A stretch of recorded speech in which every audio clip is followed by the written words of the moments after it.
조금 밝은 내용 얘기해야겠네요. 그래도 사람들에게 뭔가 꿈과 희망을 주는 내용. 이 불꽃만큼 밝은 게 있겠습니까? 저도 그 불꽃놀이 본 적이 있는데 정말 멋지기도 하면서 저거를 어떻게 만들었을까 되게 궁금하더라고요. 그런 거는 뿌리 깊은 제조업 시간에 들으실 수 있습니다. 오늘은 특히 불꽃, 화약 산업 이야기를 들어보시죠. 숭실사이버대 환경안전공학과 교수이자 SF 소설가인 곽재식 작가입니다. 안녕하세요. 안녕하세요, 곽재식입니다. 작가님도 불꽃놀이 좀 보셨나요? 그렇죠. 네, 불꽃놀이 아름답죠. 멋있고. 너무 신기하고 네. 정말 사람들이 하나하나 터질 때마다 와 이런 탄성이 끊이질 그렇죠. 않습니다. 네, 그렇습니다. 근데 네. 그 신기한 게 이게 어떻게 터지는 거지? 그 원리부터 좀 따져봐야죠. 화약을 터뜨려 가지고 사방으로 이제 퍼져 나가는 물질들이 이제 추가로 불이 붙어 가지고 다시 한번 이제 빠르게 타오르게 하는 뭐 그런 방법으로 이제 아름다운 불꽃 모양을 만들어내는데요. 네. 업계에서는 불꽃을 흔히 연화 뭐 이런 말로 많이 부릅니다. 연화. 예, 연화 이제 뭐 연기라는 뜻의 뭐 그런 의미를 가지고 있는 연자에다가 꽃이라는 화자를 써가지고 뭐 연기꽃 내지는 뭐 불타오르는 꽃, 뭐 불꽃 이걸 이제 한문식으로 좀 표현하는 거죠. 어허. 그래서 이제 이게 원래 불꽃놀이라는 것 자체가 역사적으로 전통적으로도 이제 중국에서 처음에 화약이 개발되어가지고 중세시대 때부터 발전돼가지고 나온 게 이제 불꽃놀이이기도 하고 뭐 중국, 일본 다 불꽃놀이가 많이 발전했던 것을 우리나라가 또 이어받아가지고 불꽃놀이를 하고 있기 때문에 불꽃 관련 용어는 이상하게 이런 좀 예스러운 한문식 표현 이런 게 좀 많은 편입니다. 그래서 불꽃이라는 것도 그냥 불꽃이라고 해도 될 텐데 연화 뭐 이런 말 사용하고요. 네. 그래서 우리 뭐 이런 아이돌 무대 같은 데서도 무대에서 춤에서 제일 뭐 좀 결정적인 장면 이런 거 나오면 불꽃이 이렇게 팍 튀어나오는 뭐 이런 거 하지 않습니까? 네네네네. 뭐 그거를 그냥 뭐 무대 불꽃 뭐 이런 식으로 불러도 될 것 같은데 뭐 약간 뭐 무대 연화 뭐 약간 이런 식으로 약간 예스러운 이런 한문식 표현이 좀 많이 쓰입니다. 하늘로 올라가가지고 탁 터지면서 퍼져나가는 그런 제일 좀 흔한 형태의 우리가 불꽃놀이 하면 제일 쉽게 떠오르는 그 불꽃은 그래서 타상연화 뭐 이런 말을 사용합니다. 타상연화. 터지면서 이제 나오는 그런 연화 불꽃이다라고 빵 해서 터지는 거. 그런 말 사용하고요. 뭐 그 내부적으로는 이제 할약이라는 말 쓰거든요. 그게 이제 터지면서 주변에 이렇게 흩뿌려주는 그 역할을 하는 화약을 할약이라고 하고 활약. 활약이라고 표기하신 분들도 있는데 예. 보통 이제 한문으로는 할자를 나눠준다는 할자를 많이 쓰기 때문에 할약이라는 말을 쓰고 할약이라는 화약이 터지면서 그 안에 같이 포장해둔 물질이 사방으로 퍼뜨려져 나가면서 거기에 다시 이제 불이 붙어가지고 또 이제 강렬하게 타오르면서 불꽃을 내는 그런 게 탁 터지면서 이렇게 퍼지는 그 불꽃놀이의 모습이다라고 하는데 네. 그 퍼져 나가는 거는 또 이제 별성자를 써서 성이라고도 많이 부르거든요.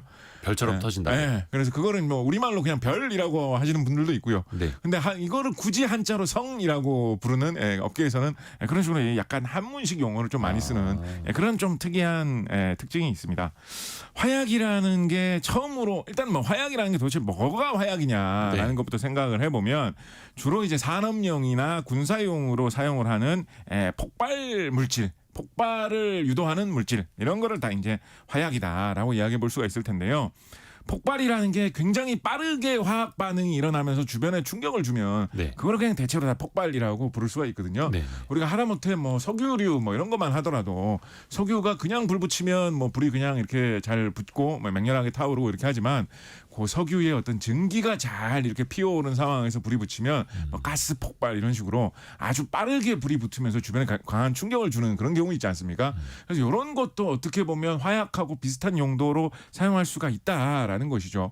그래서 그런데 뭐 그 정도로 보통 이제 화약이라고 하지는 않고 그거보다 더 폭발 전용으로 개발되어 가지고 더 쓰기 좋게 더 빠르게 화학 반응을 일으키면서 열과 빛을 주변에 내뿜으면 폭발하는 것이니까 화약이라고 한다라는 식으로 이야기를 하는데 대체로 일상적으로는 모든 물질이 다들 그냥 그렇게 폭발성으로 사용되기 좋으면 그걸 가지고 이제 화약이라고 하기보다는 네. 보통 이제 질소 원소를 사용한 물질을 이용을 해가지고 터뜨리면 그거를 좀 화약이라고 부르는 경향이 있습니다. 다 그런 건 아니거든요. 예외도 있긴 있습니다. 예를 들어서 뇌홍이라고 하는 물질, 옛날에 무슨 그 뇌관 같은 거 만드는데 많이 사용하던 물질인데요. 네. 이 물질은 수은을 주 원료로 해서 만들거든요. 네. 금속 수은 있지 않습니까? 온도계 같은 데 만드는 데 수은. 들어가는 거. 그거를 잘 이용하면 굉장히 빠르게 화학 반응이 일어나는 그런 상태를 만들 수가 있기 때문에 거기에 불을 붙이지 않고 그냥 세게 때리기만 해도 뻥 터집니다. 그래서 그런 거를 화약 용도로 사용할 수도 있는데 약간 이제 총알처럼. 그렇습니다. 근데 요 일상적으로는 뭐 그런 거를 화약이라고 부르기보다는 보통 뭐 질소가 좀 많이 들어간 질소 원소가 어떻게 많이 사용된 그런 거를 화약이라고 부르는 경향이 있습니다. 아주 전통적으로 사용되던 화약, 옛날부터 뭐 이순신 장군이 왜군을 물리칠 때 사용하던 뭐 그런 대포에 쓰는 화약 이런 거는 보통 이제 흑색 화약이라고 하죠. 네. 질산 칼륨이라고 예전에 부르던, 요즘엔 영어식으로 질산 포타슘이라고도 많이 부르고, 우리나라는 과거에 이제 염초라고 부르던 물질, 이 물질을 주 원료로 개발해서 만든 화약이 아주 전통적인 화약이고요. 현대에는 뭐 이런 화약 말고 뭐 다이나마이트라든가 뭐 TNT라든가 뭐 이런 거 좀 익숙하지 않습니까? 네네네. 요거는 질산 포타슘하고는 다른 물질이거든요. 달라요. 예, 그리고 뭐 영화 같은 데서 보면 약간 특수부대 같은 데서 막 강력한 폭발물 이런 거 사용할 때 네. 무슨 뭐 C4를 뭐 이용을 해가지고 뭐 어떻게 네네네. 한다 뭐 이런 거 많이 나오지 않습니까? C4 폭약. 예, 뭐 C4라는 게 이제 RDX 같은 물질을 이용한 그런 화약인데, 역시 이것도 이제 예전부터 이순신 장군이 사용하던 질산 포타슘, 질산 칼륨하고는 이제 다른 성분인데, 요런 것도 다이나마이트는 3질산 글리세롤이고 화학적으로 이름을 말해보면 TNT는 3아질산 톨루엔이기 때문에 다 질소 원소, 질소 성분이 다 중요한 역할을 하는 것입니다. 그래서 통상적으로 화약이라고 하면 질소 원소로 어떻게 들어가가지고 만들어지는 물질을 이용해가지고 맹렬하게 반응을 일으켜서 열과 빛을 주변에 내뿜으면서 그런 폭발적인 충격을 주는 거를 화약이라고 부르는 그런 게 좀 일반적이다라고 할 수가 있겠죠. 그럴 만한 게 이 질소라는 게 우리가 지구상에서 비교적 쉽게 구할 수 있는 원소에 속하거든요. 그렇죠. 그러니까 화약을 대량으로 생산을 해가지고 뭘 한다라고 하면 아무래도 흔한 원료로 뭘 해야지 좀 잘 만들 수 있지 않겠습니까? 그렇다 보니까 이제 자연스럽게 화약과 질소가 연결되는 경향이 있겠다라고 이야기를 해볼 수가 있겠습니다. 우리나라에서 처음으로 화약을 개발해서 만든 사람 혹시 누군지 아십니까? 우리나라에서요? 네, 화약을 역사적으로. 처음으로? 예. 아, 이거 학교 다닐 때 배웠던 것 같은데. 배웠던 것 같죠. 예, 고려 떠오르질 않지? 시대에 최무선이라는 인물이 최무선. 네. 우리나라에 처음으로 화약을 만든 인물로 이거 이제 맞췄어야 되는데. 유명한 편입니다. 이 최씨 가문이 예로부터 경상북도 영천 지역에 많이 살고 있었다라고 해가지고 네. 이 최무선도 영천 출신일 것이다. 뭐 이런 식으로 많이들 이야기를 합니다. 그래서 경상북도 영천에 가보면 뭐 최무선을 기념하는 무슨 뭐 동상이라든가 조형물 이런 것도 많이 있고요.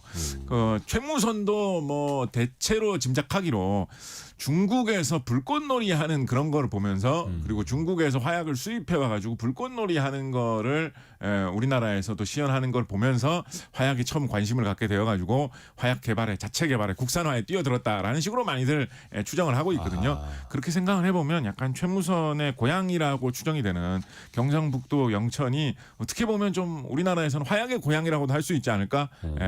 경상북도 영천에서 불꽃 축제 같은 거 해봐도 좀 뜻깊지 않을까? 뭐 이런 생각도 좀 해보게 되는데요. 네. 최무선이 열심히 화약 국산화에 도전을 해가지고 정말 별의별 노력을 다해서 중국에서 드나드는 상인들한테 화약에 대해서 조금이라도 아는 사람인 것 같으면 뭐 술 사주고 화약에 대해서 물어보고 뭐 별별 일까지 다 하면서 겨우겨우 화약 국산화를 성공을 한 게 1370년대 초반이라고들 이야기를 하고 있고요. 1373년에 고려에서 화약을 처음으로 실험을 해봤다라는 역사 기록이 있기 때문에 지금이 어떻게 보면 우리나라 화약 국산화 651주년이라고도 이야기를 해볼 수가 있겠습니다. 지금이 2024년이니까요. 생각을 해보면 전 근대 시기에, 과거 역사 시대에 화약만큼 어떤 과학기술의 개발로 특수한 물질을 개발해가지고 역사를 크게 바꾸어 놓은 그런 물질이 좀 잘 없다라고도 이야기해 볼 수 있을 것이거든요. 우리나라에서는 최무선이 651년 전에 그 일을 해냈다라고 이야기해 볼 수가 있겠죠. 개발된 지 바로 얼마 안 돼서 정말 우리나라 역사를 크게 바꾼 일이 한 번 있었던 것이 1380년에 그때 당시에 고려가 이 해적의 공격으로 왜구들의 침입으로 굉장히 많은 피해를 입고 있었거든요. 네. 근데 이제 뭐 이성계 뭐 이런 장군들이 왜구들을 잘 맞서 싸우면서 어느 정도 진압이 되다 보니까 왜구들이 1380년에 모든 전력을 다 집중해가지고 모든 해적들이 다 일치단결해가지고 마지막으로 한번 큰 싸움을 한번 걸어온 적이 있었습니다. 네. 그래서 한 500척 정도가 되는 해적선들이 다 모여서 엄청나게 큰 전쟁을 한번 걸어온 적이 있었는데 이 정도로 모든 해적들이 일치단결하면 막아내기가 굉장히 어렵겠죠. 그런데 그때 당시에 진포대첩이라고 부르는, 지금 충청남도 서천에서 전라북도 군산 사이의 서해안 해역이라고 보고 있습니다. 네. 해적들 500척이 몰려왔는데 그때 당시 고려 군대는 한 줄잡아 한 100척 정도 됐을까? 이 정도 보고 있는데 훨씬 더 숫자가 작죠. 그런데도 그때 당시에 화약 무기를 굉장히 잘 사용했기 때문에 500척에 해당하는 이 막대한 숫자의 해적들을 완전히 분쇄할 수가 있었거든요. 추정하기로 그때 당시에 고려군 배에 화약을 직접 개발한 최무선이 같이 타고 공격을 했다. 네가 화약을 개발했으니까 실제로 대포 쏘고 무기 쓸 때도 네가 옆에서 잘 감독해라라고 해서 전쟁터에 실제로 투입이 되었다라고도 많이 보고 있거든요. 그러니까 최무선이 정말 고생하면서 우리나라에 화약을 정착을 시킨 것이죠. 지금도 우리나라가 화약 강국인 편입니다. 우리 지난번에 이제 터널 뚫는 기술에 대해서 이야기하면서 이 말씀 한번 드렸는데 현대에는 화약을 훨씬 싼 값으로 대량 생산을 할 수가 있기 때문에 이런 뭐 무기 용도뿐만 아니라 산업 용도로도 많이 사용되고 있어가지고 뭐 광산에서 뭐 발파를 해가지고 뭐 지하 자원을 캐내는데 아니면 뭐 지하 시설물을 만들고 뭐 산을 부수는데 이런 데도 굉장히 화약을 많이 쓴다라고 말씀드리지 않았습니까? 네. 그렇다 보니까 지하 자원 개발을 많이 하는 나라 남아프리카 공화국 호주 이런 데가 화약을 많이 생산하는 화약 강국에 속합니다. 그리고 이제 다이너마이트를 개발한 것으로 유명한 인물이 이 노벨상의 제정자이기도 한 알프레드 노벨이지 않습니까? 그래서 그 노벨 뭐 이 사람은 뭐 스웨덴 사람, 노르웨이 그쪽에 있었던 사람으로 많이들 이야기를 합니다만 그때 당시 노벨이 주로 크게 운영했던 공장은 독일에 있었거든요. 그래서 그 노벨의 유산이 어떻게 보면 이어져 있다고 할 만한 독일, 스페인 이쪽에서 활동하고 있는 유럽 회사들도 뭐 세계적인 화약 회사다. 뭐 이런 식으로 이야기를 하고 있고요. 우리나라 화약 회사들도 이런 회사들에게 뭐 뒤지지 않는 것으로 많이들 언급을 합니다. 네. 그래서 세계 5대 화약 뭐 제조사 뭐 이런 식으로 이야기하면 한국 회사도 넣어야 되지 않을까 이런 식으로 많이들 생각을 하거든요. 그러니까 우리나라에서 이런 뭐 토목공사, 건설업 이런 게 발달하다 보니까 화약이 많이 사용되는 뭐 이런 이유도 있고 또 뭐 좀 슬픈 이야기입니다만 남북 분단이 워낙 오래 계속 진행이 되다 보니까 무기를 위한 화약도 고성능으로 많이 개발을 해야 될 필요가 있다 보니까 우리나라도 세계적인 화약 강국이다라고 볼 수 있을 것이고요. 네. 우리나라 화약회사 같은 경우에는 처음 공장이 이제 인천에 세워진 공장에서 출발을 했고 회사 자체는 부산에서 시작한 뭐 유통하는 회사로 출발을 했다라고 볼 수 있거든요. 그래서 우리나라에 지금까지 이어지고 있는 근현대 화약의 고향은 약간 인천이다. 뭐 이런 이야기도 한번 해볼 수도 있겠죠. 이 화약이라는 것도 되게 필요에 따라서 개발이 된 거고 그리고 고려시대 때부터 최무선이 정말로 역사적인 발명을 해낸 거고. 네네. 아까 정진권님이 불꽃놀이 특히 이제 프로야구팀 이글스 홈 마지막 경기는 불꽃놀이의 끝판왕입니다. 이렇게 그렇겠군요. 이 불꽃놀이 맛집을 또 포인트를 또 아십니다. 사람들이. 그렇겠군요. 박미영님은 모양이 다 다르게 예쁘게 터지는 게 너무 신기해요. 이렇게 보내주셨거든요. 네. 근데 진짜 그 모양을 그 공중에서 터지는 그 모양을 어떻게 구현해내는 겁니까? 그게 약간 이게 이제 수작업도 사실은 현대에도 많이 들어가는데요. 이제 네. 흔히 이제 옥피 이런 말 많이 사용합니다. 이것도 한자식 용어죠. 불꽃놀이에서 이런 여러 가지 모양으로 예를 들어서 뭔가 이런 뭐 캐릭터 모양으로 쥐처럼 생긴 지금 저희 그 캐릭터 KBS 모양으로. 콩이나 유튜브로 보시는 분들은 곽재식 작가님이 들고 있는 이 틀을 보실 수 있을 겁니다. 예, 뭐 이런 예를 들어서 뭐 쥐 모양으로 터뜨리는 아니, 뭐 그 그런 쥐 모양이라고 하면 불꽃을 큰일 나고요. 미키 네. 마우스 그냥 말씀하시죠. 그렇군요. 이게 쥐 하얗게 아닌가요? 불꽃이 쥐 모양으로 터지면 너무 이상하잖아요. 그렇군요. 하여튼 이런 뭐 동물 캐릭터 모양으로 캐릭터. 동물 캐릭터 네. 모양으로 불꽃이 터지기를 원한다라고 하면 포장을 요 비슷한 모양으로 터질 수 있도록 미리 잡아가지고 보통 이제 종이 같은 재질로 네. 껍데기를 이렇게 만듭니다. 그걸 이제 불꽃계 용어로는 또 역시도 한문 표현으로 옥피라고 많이 이야기하는데요. 그 옥피가 일종의 공 모양 같은 거. 그렇죠. 껍데기. 딱딱하게. 불꽃 껍질이라고 할까요? 그거 만든 네, 다음에 네, 네. 그 안에다가 이제 아까 말씀드렸던 그 불꽃이 터지게 하는 한약, 화약 집어넣고 그 그다음에 틀에다가. 터진 다음에 나중에 거기 불 붙어서 빛나게 하는 성, 별이라고 하는 거 쫙 채워 넣으면 그래서 뭐 예를 들어서 뭐 꽃 모양으로 터지게 한다면 마찬가지로 꽃 모양 틀 같은 거 이용해가지고 꽃 모양의 이 껍데기 이용해가지고 거기에 이제 원하는 모양대로 이제 별들을 탈 수 있는 재질을 다른 조그마한 그런 화약성 재질들을 이렇게 채워 넣는 거죠. 지금 가져오신 게 네. 실제 그 불꽃놀이 하는 그 아까 뭐라 하죠? 옥피? 네. 그 안에 들어가는 틀입니까? 전혀 아니고요. 이건 네. 주방에서 사용되는 그런 도구인데 냄비 받침 가져오셨죠? 비슷한 느낌이라 가지고 준비를 해봤고요.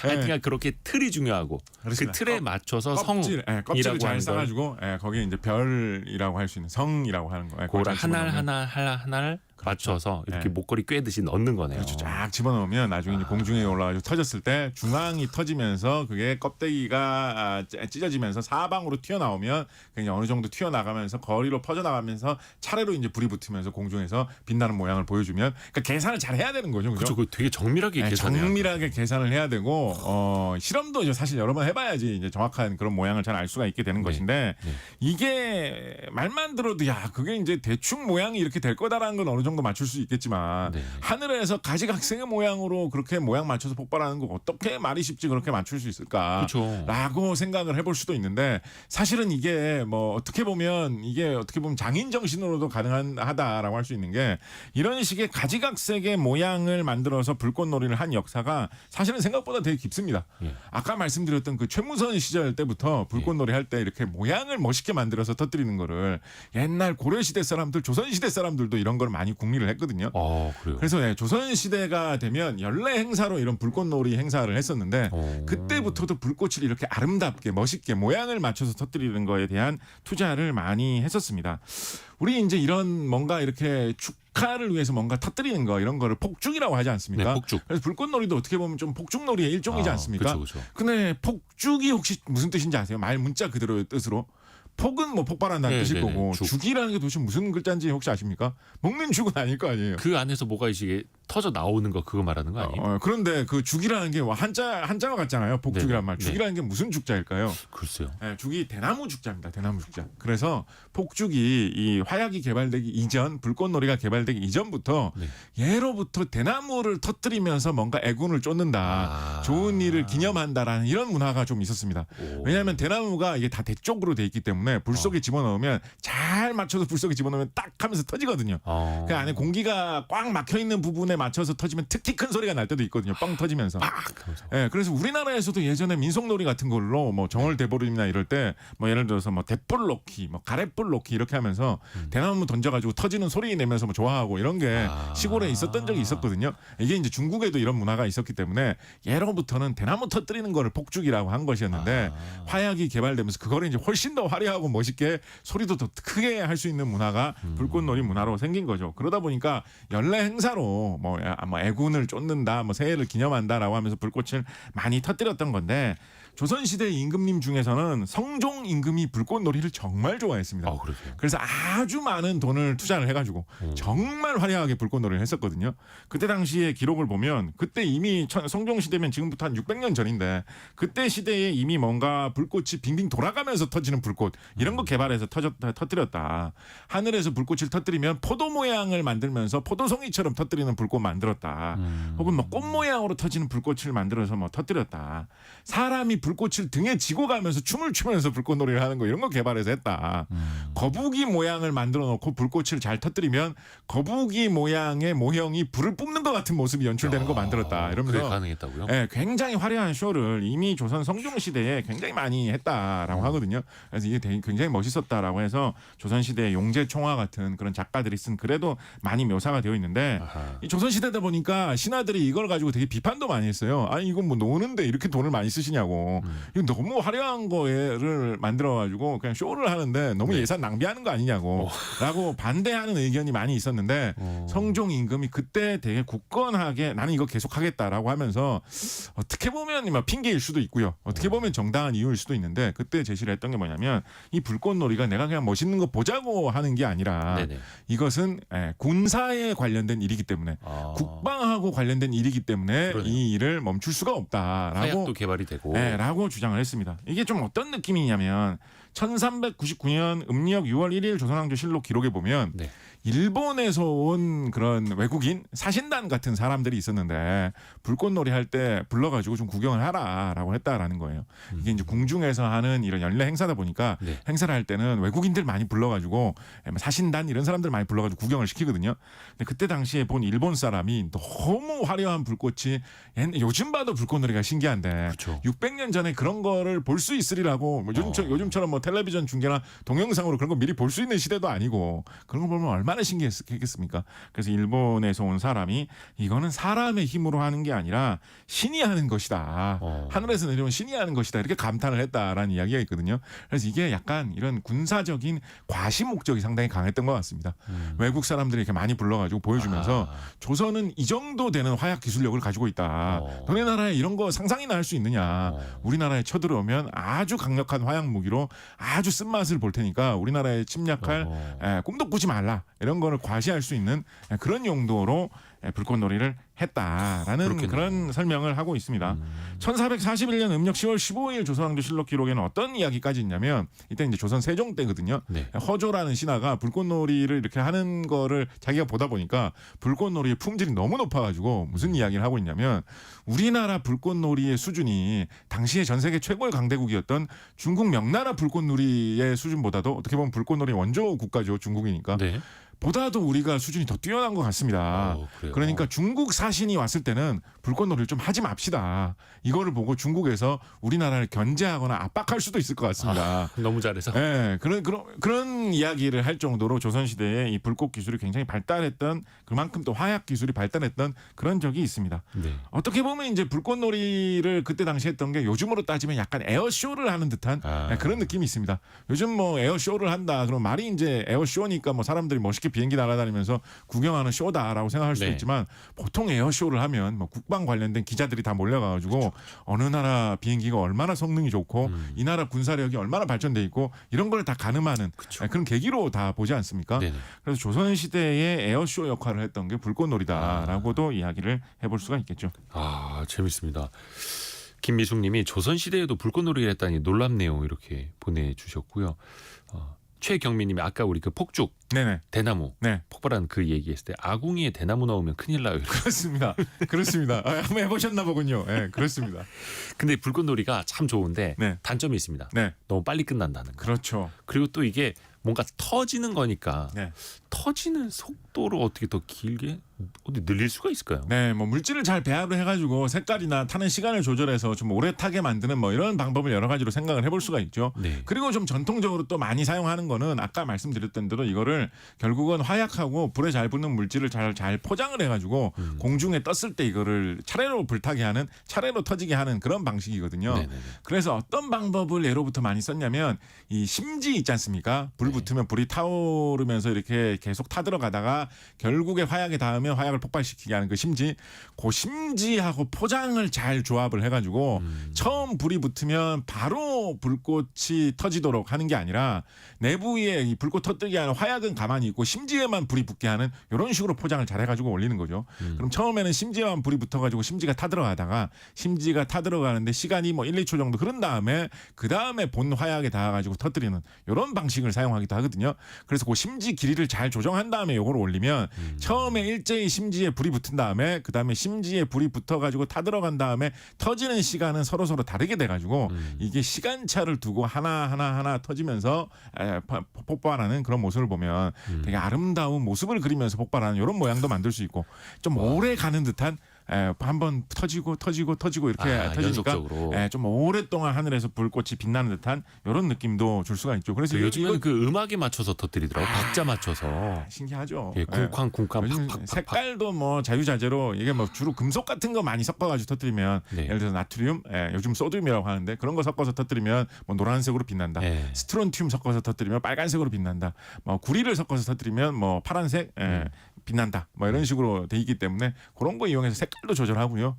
다양한 방법이 전해져 내려오고 굉장히 있습니다. 신기하면 또 요즘에는 그 드론에다가 불꽃 같이 연결해서 드론 불꽃쇼 많이 하더라고요. 그리고 드론 자체에 요즘에는 LED 조명으로 조명을 밝게 비출 그쵸. 수가 있기 때문에 요즘에는 약간 과거의 불꽃놀이 역할을 드론 쇼가 좀 대신하고 있지 않나 대체하더라고요. 이런 느낌도 많이 들고 있습니다. 불과 얼마 전에 10월 달쯤인가요? 중국의 그 션전에서 드론 쇼를 개최를 했었는데 네. 하늘에 드론을 10,000 만 197대를 동시에 띄워가지고 이게 세계 기록이라고 합니다. 기네스북에 올랐다. 그쪽에서 이제 이야기하기로는 그래서 만 197대를 공중에 드론을 띄우니까 이 드론을 빽빽하게 모아놓으면 그리고 배열을 잘 해놓으면 무슨 공중에서 거대한 비행 접시가 날아온 것 같은 그런 모양을 꾸밀 수가 있거든요.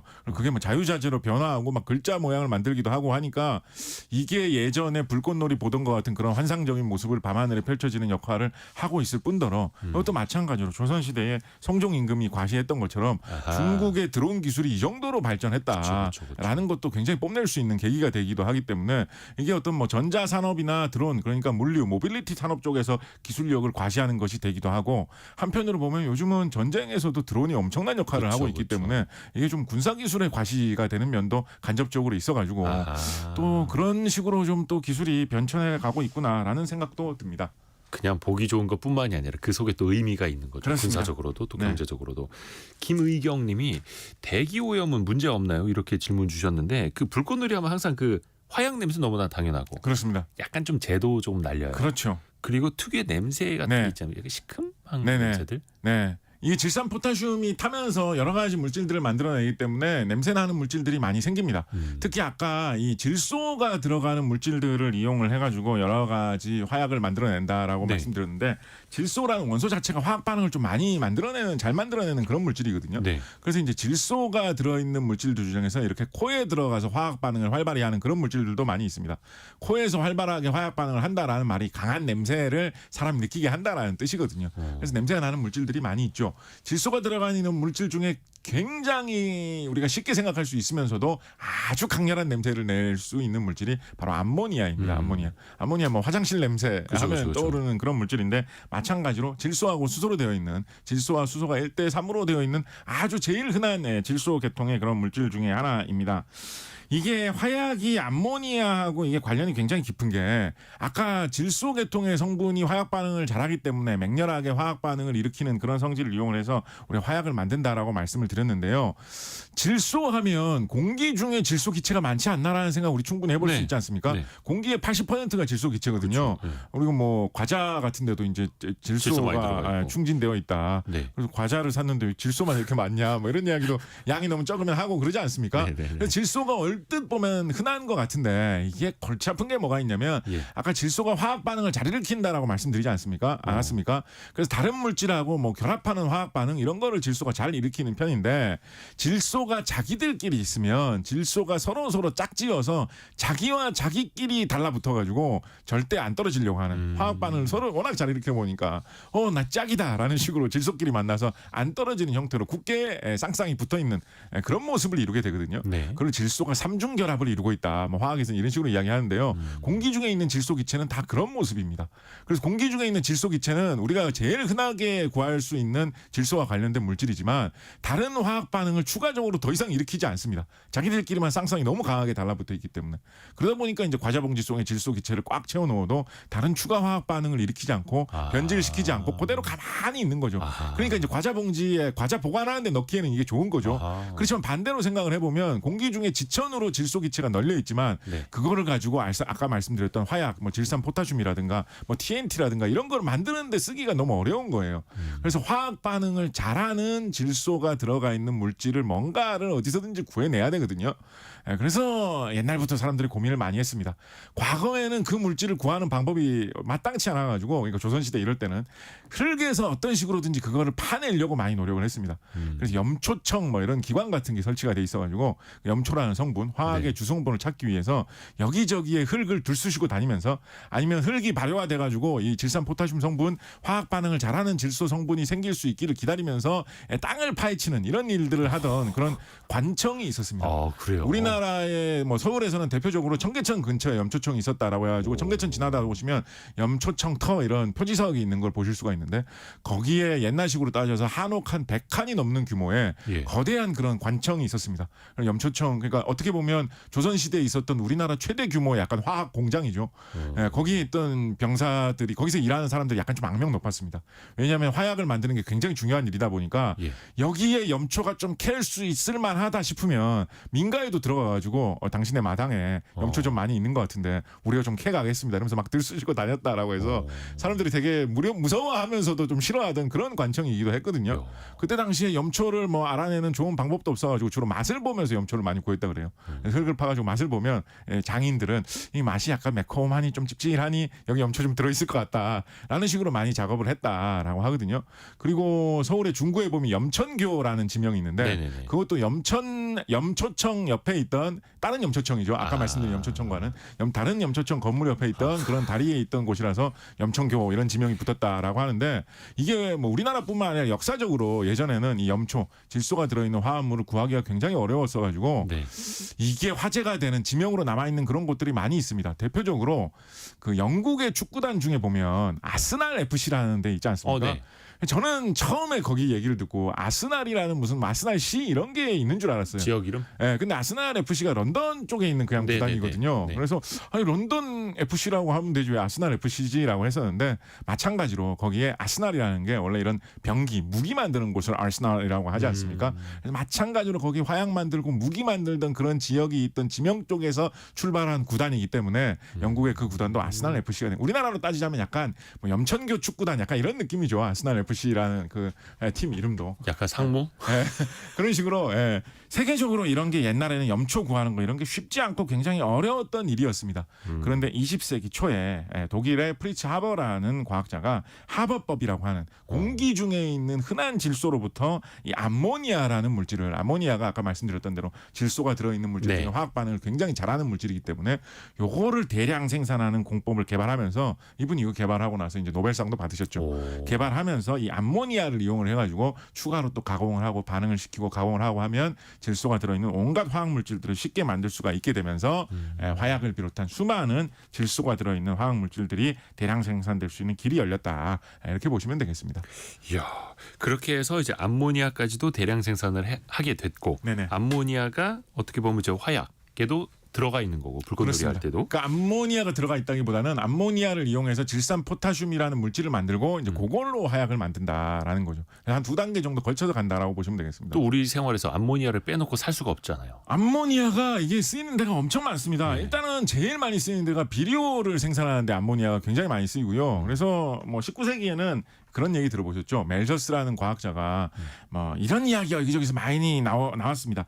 식량 증산은 산술급수적인데 인구 증가는 기하급수적이다. 인구가 너무 빨리 늘어나는데 사람들이 농작물을 생산하는 속도가 그걸 따라잡을 수가 없기 때문에 인구가 너무 폭발하는 걸로 지구가 멸망할 거다. 이런 이야기가 19세기에 엄청나게 유행했거든요. 그쵸. 근데 실제로는 그런 일이 벌어지지 않았잖아요. 네. 요즘은 오히려 세계 주요 국가들이 인구가 줄어드는 걸 걱정하지 않습니까? 예. 그런데 그렇게 식량 생산이 충분히 인구가 증가하는 것을 따라잡을 수 있었던 이유가 비료를 대량 생산할 수가 있게 되었기 때문인데 질 좋은 비료를 대량 생산하기 위해서는 이 암모니아를 이용을 해가지고 요소 같은 비료의 주 성분이 되는 그쵸. 물질을 대량 생산하는 기술이 있었기 때문에 비료를 공장에서 대량 생산할 수 있어서 우리가 인류 멸망을 피할 수가 있게 되었다라고들 이야기하지요. 그래서 아까 암모니아 그 합성법, 암모니아 대량 생산 공법을 개발한 독일의 프리츠 하버 같은 경우에는 네. 이분이 사실은 전쟁 중에는 전쟁 무기 개발하는데 특히 독가스 개발 이런 데 많이 참여하셔가지고 비난도 굉장히 많이 받는 화학자입니다만 그래도 이분이 노벨상 받을 만하다라고 다들 생각을 하고 이분이 개발한 업적이 어쩌면 과학의 역사상 가장 위대한 업적일지 모른다라고 이 하버의 하버법, 암모니아 대량 생산법을 많이들 칭송하는 이유 중에 하나가 이 방법으로 우리가 암모니아를 만들어서 비료를 대량 생산할 수 없었다면 우리 다 굶주려 가지고 세계가 멸망했을 거다라고 다들 걱정을 하기 때문에 암모니아가 중요하다라고 볼 수 있는 것이고요. 엄청난 발견이었던 거예요. 한편으로는 그것 때문에 원래는 그 18세기, 19세기 이럴 때는 세계 최고의 강대국 하면 영국이었지 않습니까? 네. 그런데 영국의 이 기술 패권의 어떤 세계적인 패권의 어떤 그 뒷받침이 되었던 하나의 이유 중에 하나가 영국이 인도를 굉장히 많이 장악하고 있었잖아요. 인도를 한때 지배를 했었고 인도에 이 질산 포타슘 많이 나는 광산 같은 곳이 있었거든요. 네. 그러니까 옛날에 화약 생산을 하거나 비료 생산을 하기가 영국이 되게 좋았던 거예요. 그런데 20세기 초에 암모니아 대량 생산 기술이 개발되면서 굳이 뭐 광산 같은 게 없어도 암모니아를 이용한 화약이나 비료 같은 거를 어느 나라든지 기술만 있으면 만들어낼 수가 있게 되었거든요. 그러면서 이제 영국의 패권이 서서히 붕괴되기 시작하고 뭐 독일 이런 나라들이 더 부상하기 시작했다. 뭐 이런 이야기도 해볼 수가 있겠죠. 그거 말고도 질소가 들어가는 온갖 물질을 개발하는데 이 암모니아가 기본이 되는 경우가 굉장히 많습니다. 네. 예를 들어 뭐 하나하나 예를 들 수 없을 정도 다양한데요. 네네. 뭐 하나만 말씀을 드리면 우리가 옷으로 많이 입는 뭐 나일론 같은 이런 옷감 있지 예, 않습니까? 예. 나일론에도 질소가 들어 있거든요. 나일론 옷감 만드는데 질소는 어디에서 들어간 거냐? 메탄가스, 우리 뭐 도시가스의 주성분이라고 하는 메탄가스하고 암모니아를 반응을 시키면 사이안화 수소라는 게 생기는데 이 예. 사이안화 수소와 뷰타다인이라는 물질을 반응을 시키면 아디포니트릴이라는 게 생기고 그거를 가지고 다시 폴리아미드를 만들면 그게 나일론이라는 옷감이 된다라는 것이기 때문에 암모니아가 없으면 나일론 옷감 같은 것도 만들기가 어려워집니다. 뿐만 아니라 뭐 무슨 뭐 웬만한 거 뭐 질소하고 관련돼 있다 싶으면 예를 들면 무슨 뭐 약품 같은 거 있죠. 뭐 하다못해 뭐 니코틴, 뭐 카페인 뭐 이런 거 있지 않습니까? 카페인, 뭐 그런 거 있지 않습니까? 네. 질소가 들어가 있는 약품이다라고 하면 결국 거슬러 올라가면 암모니아를 이용을 해서 반응을 시켜서 뭘 만들고 그걸로 또 뭘 만들고 해가지고 만들어서 나오는 게 온갖 약품 뭐 이렇게 되는 경우도 굉장히 흔해서 암모니아가 없으면 우리 생활에 많은 게 날아가면서 무너집니다. 당장 먹는 것부터가 어려워지고 우리나라가 화학 산업이 발달해 있고 공업이 되게 발달해 있는 편이기 때문에 그리고 우리나라의 비료 생산 이런 것도 우리나라 농업을 위해서 예전부터 중요하지 않았겠습니까? 그래서 우리나라가 처음으로 그러니까 남한 지역에서 처음으로 건설한 대규모 공장이라고 할 수 있는 것도 충주에 건설되었던 이 암모니아 공장, 충주 비료 공장, 1비 충주 뭐 1비료 공장 뭐 이런 식으로 많이 부르는데 1950년대 후반에 건설되었던 충주의 암모니아 공장이 우리나라 모든 공장의 어머니라고 할 수 있는 그런 공장이고요. 지금은 운영 중단이 돼가지고 지금 뭐 흔적도 좀 찾아보기 어렵습니다만